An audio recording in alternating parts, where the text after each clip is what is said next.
যখনই অভাবে পড়ে যাবেন আল্লাহ সুবহানাহু ওয়া তাআলার এই দুইটি নাম 33 বার পাঠ করবেন, আপনাকে আল্লাহ তাআলা সম্পদ এমন ভাবে দেওয়া শুরু করবেন যে আপনি কল্পনাও করতে পারবেন না। সম্পদ শুধু আসতেই থাকবে আপনার কল্পনার বাহিরে। সুবহানাল্লাহি ওয়া বিহামদিহি। মহান রব বারবার আমাদেরকে ডেকে বলেছেন, বান্দা আমার কিছু নাম ও গুণবাচক, আমার কিছু বৈশিষ্ট্য রয়েছে যার দ্বারা তোমরা ডাকবে। আপনি যদি এই দুইটি নাম 33 বার পাঠ করতে পারেন, এমন ভাবে সম্পদ আপনার আসা শুরু হবে যে এগুলো গণনা করেও আপনি শেষ করতে পারবেন না। সুবহানাল্লাহ। গায়বী খাজানা থেকে আপনাকে রিজিক দিয়ে ভরপুর করে দিবেন। যারা দীর্ঘদিন ধরে ঋণগ্রস্ত আছেন, বিভিন্ন অভাবগ্রস্ত আছেন, খারাপ অবস্থায় আছেন, আপনার এই আমলটা করেন, আল্লাহ তাআলা আপনার সব দোয়া কবুল করে নেবেন। প্রিয় বন্ধুগণ আমার, রব্বুল আলামিন সূরাতুল আল আরাফে বলেন, ওয়ালিল্লাহিল আসমাউল হুসনা فادعوه بها وذروا الذين يلحدوا في أسمائه سيجزون ما كانوا يعملون। আল্লাহ রাব্বুল আলামিন বলেন, দুনিয়ার মানুষেরা শুনো, তোমার রব্বের এমন সুন্দর সুন্দর নাম রয়েছে, ফাদউহু বিহা, তোমরা সেই নাম ধরেই তোমার রবকে ডাকো। ওয়াদারুল্লাযীনা ইউলহিদু ফি আসমাইহি, তাদেরকে বর্জন করো যারা তোমার রবের নামকে বিকৃত করে থাকে, তাদেরকে তোমরা বর্জন করে দাও যারা বিকৃত করে। আল্লাহ রাব্বুল আলামিন তাদের সম্পর্কে ভালোই খবর রাখেন। প্রিয় ভাইরা আমার, আপনি যখন বিপদে পড়ে যাবেন, অভাবগ্রস্ত হয়ে যাবেন, আপনি যদি এই দুইটি দোয়া 33 বার করে পাঠ করতে পারেন, আল্লাহ রাব্বুল আলামিন আপনার নসিব খুলে দিবেন। এত সম্পদ আপনার আসবে আপনি কল্পনা করতে পারবেন না।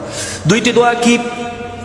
এক নাম্বার আপনি বলবেন, ইয়া রাউফ ইয়া রাউফ ইয়া রাউফ, 33 বার পাঠ করবেন। 33 বার পাঠ করার পরে এরপরে আপনি পড়বেন, ইয়া রাজ্জাক ইয়া রাজ্জাক ইয়া রাজ্জাক। এটাও 33 বার পাঠ করবেন।